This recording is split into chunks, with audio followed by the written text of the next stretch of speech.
Hello guys, bio study channel में आपका स्वागत है। आप देख रहे हैं बायो स्टडी चैनल।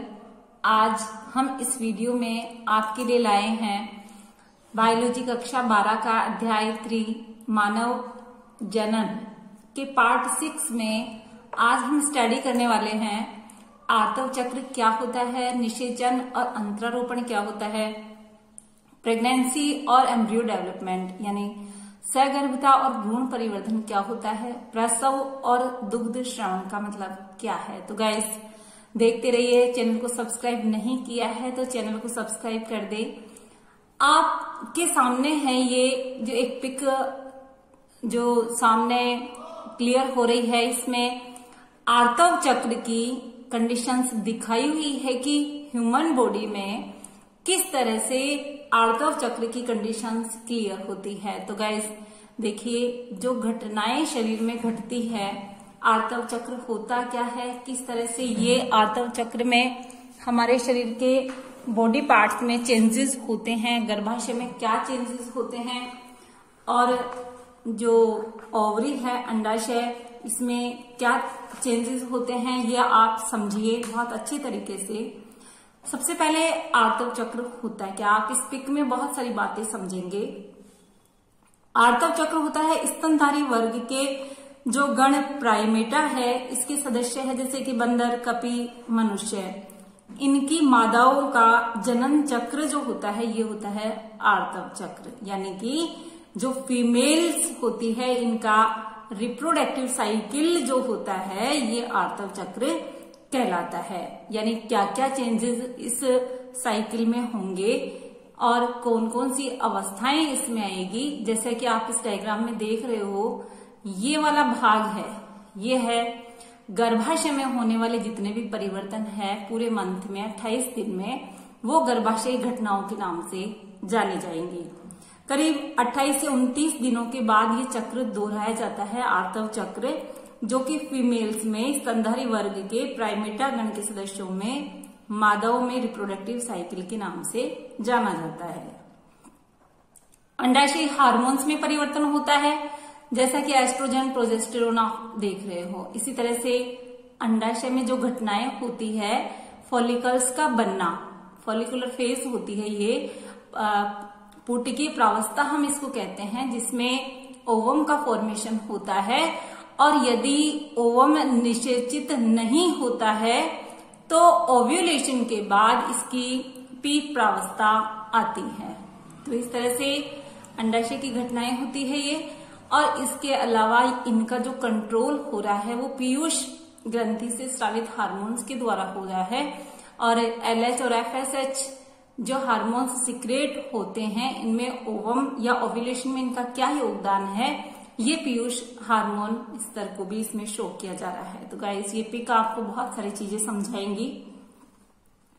एक आर्तव चक्र से दूसरे आर्तव चक्र की घटनाओं का यह चक्र ऋतुस्राव, माहवारी या मासिक चक्र या रजोधर्म कहलाता है। कंप्लीट ये जो प्रोसेस है पूरी 28-29 दिन की, ये ऋतुस्राव, रजोधर्म या माहवारी या मासिक चक्र कहलाता है।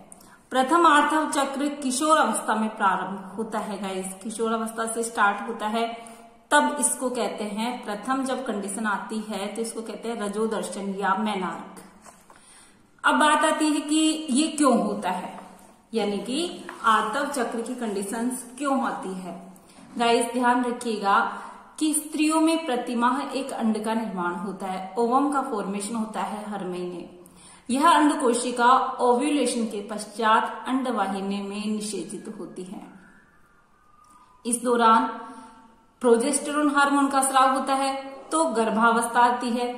मान लीजिए कि अगर यह ओव्यूलेशन होता है और ये ओवम फर्टिलाइज नहीं हो, निषेचित नहीं हो, तो ये जो भित्तियों में परिवर्तन होते हैं, गर्भाशय और अंडवाहिनी की भित्तियों में ग्रंथिल और मोटा होना होता है, तो ये जो है आंतरिक भित्तियां, इनके अंश और अनिषेचित अंड ये योनि मार्ग से बाहर आते हैं। अगर ओवम फर्टिलाइज नहीं हो, निषेचन की प्रावस्था नहीं आए, तो ये जो मटेरियल है ओव्यूलेशन वाला यानी ओवम और जो ग्रंथि लेयर है एंडोमेट्रियम की, गर्भाशय की, ये योनि मार्ग से बाहर आती है। प्रोजेस्टेरोन का स्राव होता है, गर्भाशय और अंडवाहिनी की भित्तियों में परिवर्तन होते हैं और ये ग्रंथिल और मोटी हो जाती है। इस तरह से आप ये लेयर देख रहे हो गर्भाशय की, ये मोटी हो जाती है, ग्रंथिल हो जाती है। लेकिन अगर ओवम का फर्टिलाइजेशन नहीं होता है तो प्रोजेस्टेरोन की भी कमी होने लगती है और इसका कुछ अंश और अनिषेचित अंड योनि मार्ग से बाहर निकलता है और इसी को हम रजोधर्म कहते हैं। फिर वापस साइकिल शुरू होती है। आप यहाँ पर ये रेड पॉइंट देख रहे हो, मासिक धर्म शुरू होने वाला रजोदर्शन। इसी तरह से जैसे ही मंथ कंप्लीट होता है वापस से ये शुरुआत होती है और वापस से वही प्रोसेस चालू हो जाती है। अंड का निर्माण और गर्भाशय भित्ति मोटी और ग्रंथिल होना प्रारंभ हो जाता है। ये सारी घटनाएं पिट्यूटरी हार्मोन्स और मादा लिंग हार्मोन्स के द्वारा नियंत्रित होती है। गाइस, ये जितनी भी प्रोसेस हो रही है ये सारी घटनाएं पिट्यूटरी हार्मोन्स और मादा लिंग हार्मोन्स के द्वारा नियंत्रित होती है। अब इनमें देखिए कि ये जो आर्तव प्रावस्था है, यानी 4 प्रावस्थाएं आप इसमें देख रहे हो। आर्तव प्रावस्था, आर्तव चक्र का प्रारंभ होता है जिसको हम ऋतुस्राव कहते हैं। 3 से 5 दिन तक ये चलता है, जिसमें एंडोमेट्रियम की कोशिकाएं और रक्त केशिकाएं टूट फूट के कारण गर्भाशय में एकत्रित और टूटी फूटी कोशिकाएं योनि मार्ग से बाहर आती है। ये ऋतुस्राव तब होता है जब ये जो ओवम है, ये जो बना हुआ अंडोत्सर्ग हुआ और मुक्त अंड कोशिका है, ये निषेचित नहीं होती है। तो इस कंडीशन में आर्तव चक्र आगे चलता है और ये योनि मार्ग से टूटी फूटी कोशिकाएं बाहर आती है। ऋतुस्राव की यदि अनुपस्थिति है तो एक प्रजननशील स्त्री में गर्भधारण का ये परिचायक होगा। कहने का मतलब है प्रेगनेंसी होगी। अगर ऋतुस्राव की अनुपस्थिति है तो इसके कई, ये देखिए हम मान लेते हैं कि प्रेगनेंसी है, लेकिन इसके और भी कारण हो सकते हैं कि अगर शारीरिक दुर्बलता है या खराब स्वास्थ्य है, तनाव है, तो भी इस तरह की स्थितियां आ सकती है। ये तो है कंडीशन इसकी कि अगर ये जो कंडीशन है आर्तव चक्र की या ऋतुस्राव की, इसमें ऋतुस्राव की अनुपस्थिति कई कारणों से हो सकती है। अब नेक्स्ट है पुटकीय प्रावस्था, फोलिकुलर फेज, यानी ये जो फॉलिकल्स का फॉर्मेशन होता है, फॉलिकल्स बनते हैं। 10 से 12 दिन की प्रावस्था होती है गाइस, और ये आर्तव चक्र के तुरंत बाद स्टार्ट होती है। ये जो प्रावस्था है ये आर्तव प्रावस्था के तुरंत बाद शुरू होती है। इसमें प्राइमरी फॉलिकल्स वृद्धि करके ग्राफियन फॉलिकल बनाता है। ये जो है प्राइमरी फॉलिकल, ये ग्राफियन फॉलिकल में चेंज होता है। इसके साथ साथ गर्भाशय की ये एंडोमेट्रियम है, इसमें भी प्रचुरोद्भवन होता है, यानी प्रोलिफेरेशन होता है और पुरानी जो ये लेयर निकल गई थी इसकी वापस पूर्ति होती है। ग्रंथिल और अधिक रक्त आपूर्ति वाली हो जाती है ये लेयर। अब आप पूछेंगे कि ये ग्रंथिल और मोटी क्यों होती गाइस? ये भ्रूण का इम्प्लांटेशन करने के लिए मोटी होती है। पीयूष ग्रंथि और अंडाशय हार्मोन इनको प्रेरित करते हैं, जिसमें गोनेडोट्रोपिन, पीयूष ग्रंथि का हार्मोन जैसे कि LH और FSH, ये आप हार्मोन्स देख रहे हैं, LH और FSH, ये हार्मोन्स यहाँ पर इन कंडीशंस को पूरा करते हैं, जिसमें पुटकी अवस्था धीरे धीरे बढ़ती है और प्राइमरी फॉलिकल्स का ग्राफियन फॉलिकल में विकास होता है। ये प्राइमरी फॉलिकल्स ग्राफियन फॉलिकल में चेंज होता है। बढ़ती हुई पुटिकाओं से एस्ट्रोजन का स्रावण बहुत अधिक होने लगता है। ये देखिए आप, एस्ट्रोजन का भी लेवल बढ़ चुका है। इसके बाद आती है लगभग 14 दिन पर ये जो ओवम बना हुआ है इसका ओव्यूलेशन होता है, अंडोत्सर्ग होता है। ये आप देख रहे हो अंडोत्सर्ग, और इसके लिए ये LH अपनी हाई कंसंट्रेशन पर होता है, यानी बहुत तेजी से इसका सिक्रेशन होता है और इसको हम कहते हैं LH सर्ज। क्या कहते हैं इसको? बढ़े हुए स्तर को LH सर्ज कहा जाता है। इस कंडीशन में ग्राफियन फोलिकल फटने के लिए प्रेरित होता है और अंड कोशिका मुक्त हो जाती है। ये देखिए आप, अंड कोशिका ओव्यूलेशन हो चुका है, अंडोत्सर्ग कहलाता है। आर्तव चक्र के 14वें दिन ये कंडीशन आती है। इसके बाद आती है ल्यूटियल फेज या पीक प्रावस्था। आप ये देखिए, ओव्यूलेशन हो चुका, जो बचा हुआ सेल का मास है, जो आउटर कवरिंग है, अंडोत्सर्ग प्रावस्था के बाद पीक प्रावस्था या ल्यूटियल फेज प्रारंभ होता है। बचा हुआ जो ग्राफियन फोलिकल है, पीत पिंड या कार्पस ल्यूटियम नामक संरचना में बदल जाता है। येलो कलर की आप स्ट्रक्चर देख रहे हो, ये पीत पिंड में बदल जाता है। कार्पस ल्यूटियम में प्रोजेस्टेरोन का सिक्रेशन होता है। प्रोजेस्टेरोन एंडोमेट्रियम का मोटा ग्रंथिल स्तर बनाए रखने में मदद करता है, इसीलिए इसको प्रेगनेंसी हार्मोन भी कहा जाता है। प्रोजेस्टेरोन को प्रेगनेंसी हार्मोन भी कहा जाता है। अब आप बात आती है कि ये एंडोमेट्रियम का यहाँ कार्य क्या है। एंडोमेट्रियम ब्लास्टोसिस्ट के अंतरारोपण और गर्भधारण अवस्था की घटनाओं के लिए आवश्यक होती है। लगभग 12 से 14 दिनों की होती है और इसको प्री मेंस्ट्रुअल फेज भी कहते हैं, पूर्व ऋतुस्राव प्रावस्था भी कहते हैं। अगर प्रेगनेंसी हो जाती है, ओवम फर्टिलाइज हो जाता है, तो आर्तव चक्र की सारी प्रावस्थाएं बंद हो जाती है, घटनाएं रुक जाती है, ऋतुस्राव नहीं होता है और गर्भधारण की अनुपस्थिति में ये जो पीत पिंड है ये अपहासित या डिजनरेट हो जाता है और प्रोजेस्टेरोन का जो स्तर है ये भी कम हो जाता है। ऐसी स्थिति में एंडोमेट्रियम को बनाए रखना संभव नहीं होता, अतः वह नष्ट होकर मेंस्ट्रुअल ऋतुस्राव उत्पन्न करती है, मेंस्ट्रुएशन उत्पन्न करती है, जिससे नया आर्तव चक्र प्रारंभ हो जाता है। गाइस, जैसा कि मैंने आपको बताया था कि जैसे ही ऋतुस्राव शुरू होता है इसको रजोदर्शन कहते हैं।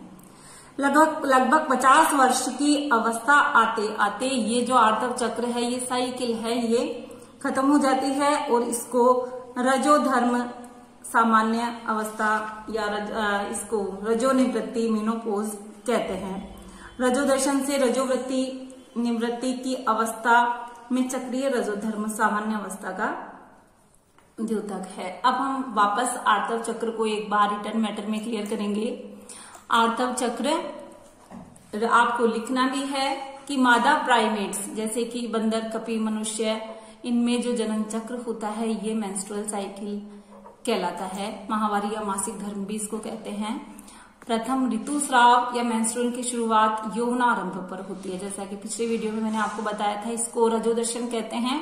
लगभग 28 से 29 दिन का होता है और एक रजोधर्म से दूसरे रजोधर्म के बीच की घटना होती है आर्तव चक्र। आर्तव चक्र के मध्य में ओवम उत्सर्जित किया जाता है और इसको ओव्यूलेशन कहते हैं। आर्तव चक्र की शुरुआत आर्तव प्रावस्था से होती है। रक्तस्राव होने लगता है, लगभग 3 से 5 दिनों तक ये जारी रहता है। रक्तस्राव का कारण गर्भाशय की जो एंडोमेट्रियम है, अंतःपरत है और रक्त वाहिनियां हैं, इनका नष्ट होना होता है। गाइस, ये मैंने आपको बताया कि जब अंडाणु निषेचित नहीं होता है तो ये अंतःपरत रक्त वाहिनियां ये तरल रूप में योनि से बाहर निकलती है और इसी को रजोधर्म कहते हैं। रजोधर्म की, जैसा कि मैंने क्लियर किया, रजोधर्म की अनुपस्थिति होती है तो ये गर्भधारण का संकेत होता है। लेकिन ये कंडीशन तनाव और निर्बल स्वास्थ्य से भी हो सकती है। आर्तव चक्र के बाद पुटकी प्रावस्था आती है, जिसमें प्राइमरी फोलिकल ग्राफियन फोलिकल में बदलता है। साथ ही गर्भाशय में प्रोलिफेरेशन के द्वारा गर्भाशय का स्तर है वो पुनः पैदा होता है। अंडाशय और गर्भाशय में ये परिवर्तन किसके द्वारा कंट्रोल होते हैं? पीयूष ग्रंथि और अंडाशयी हार्मोन के द्वारा कंट्रोल होते हैं। प्रावस्था के दौरान गोनेडोट्रोपिन जैसे कि LH, FSH का सिक्रेशन बढ़ता है और एस्ट्रोजन के सिक्रेशन को भी ये उद्दीपित करता है। ये दोनों LH और FSH दोनों ही आर्तव चक्र के मध्य में यानी लगभग 14 दिन पे अपने उच्चतम स्तर को प्राप्त करते हैं और इसको LH सर्ज कहा जाता है। इसका मुख्य कार्य होता है कि ग्राफियन फोलिकल को फटने में मदद करता है, जिससे अंडाणु मोचित होता है और इसको ओव्यूलेशन कहते हैं। अब अंडोत्सर्ग के पश्चात आती है पीत प्रावस्था, यानी कि कार्पस ल्यूटियम का रूप ले लेता है। जो बचा हुआ भाग होता है शेष ओव्यूलेशन के बाद फोलिकल का बचा हुआ भाग कार्पस ल्यूटियम में चेंज हो जाता है। पीत पिंड में भारी मात्रा में प्रोजेस्टेरोन स्रावित करता है, जो कि गर्भाशय अंतःस्तर को बनाए रखने के लिए आवश्यक है। अब बात आती है कि गर्भाशय का जो अंतःस्तर है ये क्या करता है, ये निषेचित अंडाणु का इम्प्लांटेशन या सगर्भता की अन्य घटनाओं के लिए आवश्यक होता है। गाइस ध्यान रखिएगा, गर्भाशय की जो एंडोमेट्रियम होती है, अंतःस्तर होता है, ये अंडाणु के अंतरारोपण को क्लियर करता है। अंतरारोपण इसी में होता है।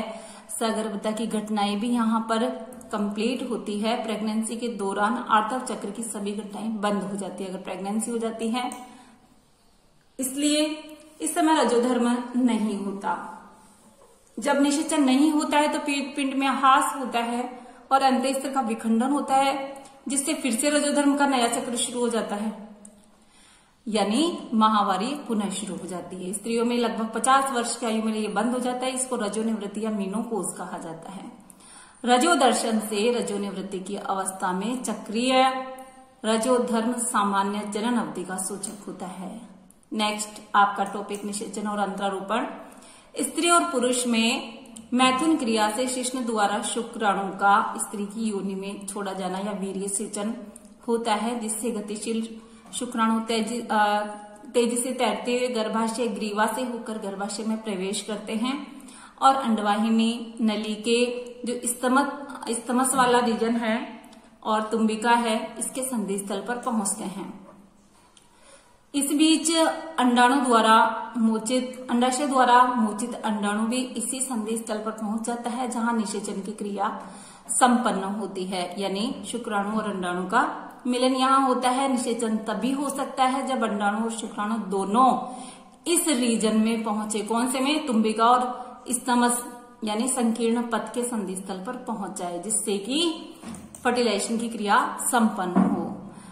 शुक्राणु और अंडाणु के संलयन की प्रोसेस को निषेचन या फर्टिलाइजेशन कहते हैं। निषेचन के दौरान शुक्राणु अंडाणु के पारदर्शी अंडावरण, जिसका नाम है जोना पेल्लुसिडा, स्तर के संपर्क में आता है। जैसा कि आप डायग्राम में देख रहे हो, यहाँ पे ये शुक्राणु है और इनका संपर्क इस ओवम के अंडाणु का बाहर का ये लेयर आप देख रहे हो जोना पेल्लुसिडा, इसके संपर्क में आता है। शुक्राणु का ये एक्रोसोम वाला रीजन है, इसमें एंजाइम्स भरे हुए होते हैं और ये सीधे साइटोप्लाज्म तक एंट्री मार जाते हैं। अतिरिक्त शुक्राणुओं के प्रवेश को रोकने के लिए ये जो स्तर होता है जोना पेल्लुसिडा, इसमें बदलाव प्रेरित होते हैं, जिससे ये सुनिश्चित हो जाता है कि एक अंडाणु केवल एक शुक्राणु को निषेचित कर सकता है। एक्रोसोम यानी अग्रपिंडक का श्रवण शुक्राणु की पारदर्शी अंडावरण के माध्यम से अंडाणु के कोशिका द्रव्य यानी साइटोप्लाज्म तथा प्लाज्मा भित्ति में प्रवेश करने में मदद करता है। इसी के साथ में ध्यान रखिएगा, सेकेंडरी oocyte में अर्धसूत्री विभाजन प्रेरित करता है, जिससे कि अर्धसूत्री विभाजन जो होना है फर्टिलाइजेशन के समय, सेकंड वाला अर्धसूत्री विभाजन वो होता है। इसके फलस्वरूप सेकेंडरी पोलर बॉडी की रचना होती है और एक अगुणित अंडाणु शीघ्र बनता है और ये शीघ्र ही शुक्राणु का अंडाणु से अगुणित केंद्र के साथ संलयन फ्यूजन होता है, जिससे द्विगुणित जाइगोट की रचना होती है। एक बहुत अच्छा टॉपिक इसी के साथ चलने वाला है। एक शिशु के लिंग का निर्धारण उसके पिता के द्वारा होता है, न कि माता के द्वारा। इसको मैं अलग से आपको समझाऊंगी।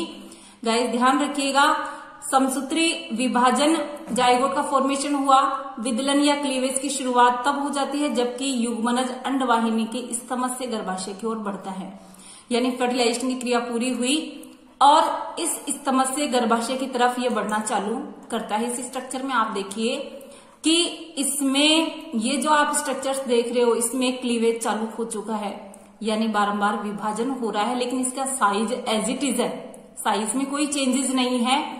और ये इस तरह से कोरक पुटी, आप ये कंडीशंस यहां से देख रहे हो, फर्टिलाइजेशन हुआ, फर्टिलाइजेशन होने के बाद इस तरह से इम्प्लांट हुआ कोरक पुटी के रूप में।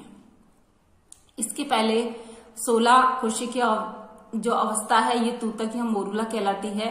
और इसके ये जो खंड है ब्लास्टोसिस्ट फॉर्मेशन में, इनके ब्लास्टोमियर्स कहते हैं इनको। और इस तरह से ब्लास्टोसिस्ट कंडीशन के बाद ये इसका इम्प्लांटेशन गर्भाशय में हो चुका है।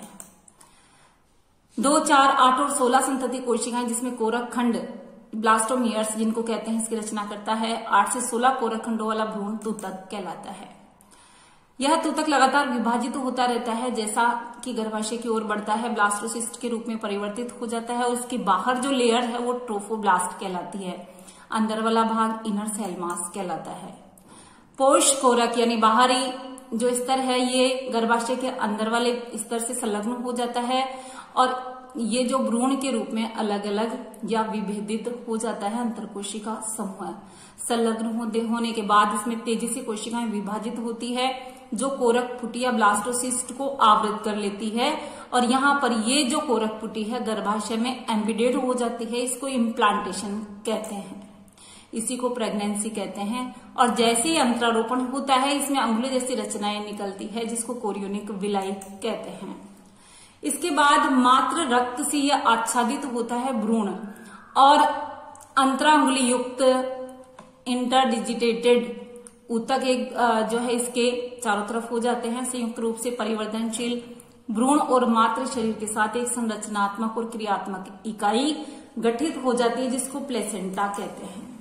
ये भ्रूण को ऑक्सीजन और पोषण देता है, एक्सक्रीटरी पदार्थों को बाहर निकालने में मदद करता है और यह नाभि रज्जु द्वारा जुड़ा हुआ होता है जिससे सभी पदार्थ अंदर बाहर आ जा सकते हैं।